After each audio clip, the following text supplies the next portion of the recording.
Hey, this is the most interesting story to me because it continues a theme that I've been sort of hammering and I'm obsessed with, which is the inevitable takeover of the United States by China in a very real way. As we've heard over the last few weeks, there's been a bit of saber rattling, if you could call it that, with that confrontation between the U.S. Navy vessel and the Chinese Navy vessels.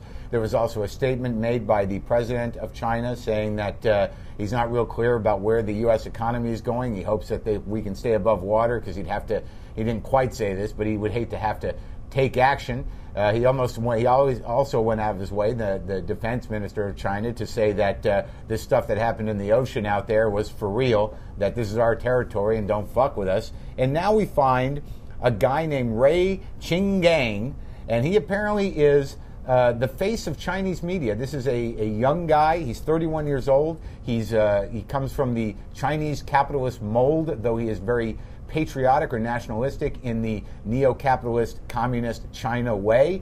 He's trying to raise the profile of China because he feels like it's gotten sort of a bad rap for a number of things like human rights violations, horrendous pollution, mistreatment of workers, perhaps putting poison into babies' milk. I mean, there's a lot of things that China can be taken to task for, but this guy wants to put a new face on it. And he's on television there. And he has a TV show that was on, I believe it's called, what was that show called, Brendan? Do you remember?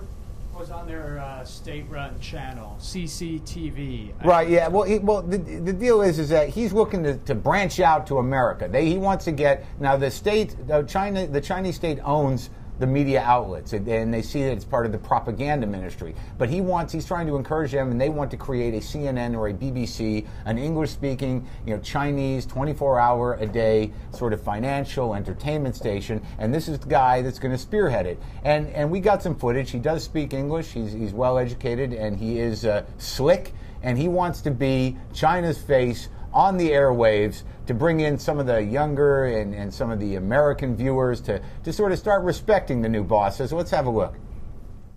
Hello and welcome to this edition of Biz China on CCTV International from Beijing. I'm Rich Gang. Thursday marks World Consumer Rights Day. To commemorate the event, we have a series of stories, including an interview with attorney Edward Lehman later on in the show on how you can best protect your rights as a consumer in China. Wow, Snoozeville. If he wants to play in America, I mean, there's other stuff on Chinese television. They've got to create some type of hybrid, perhaps, something that gives a little more thrust, a little more zip, a little more pow for the American viewer. There is stuff on Chinese television, much like American television, that Americans just love. Let's have a look at some of that.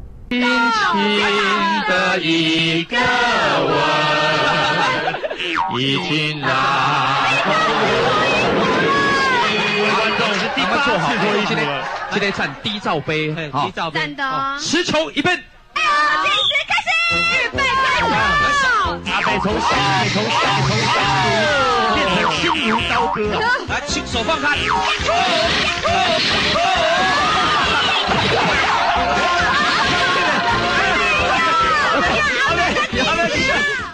Now, fortunately for Americans, we already have a model that really brings these two things together, and I think you're all familiar with it. And maybe Ray Qinggang can just look towards this for an answer on how to. It is time! It's time for the lightning round, Mad Money! Now! There you go. The model exists. Go for it.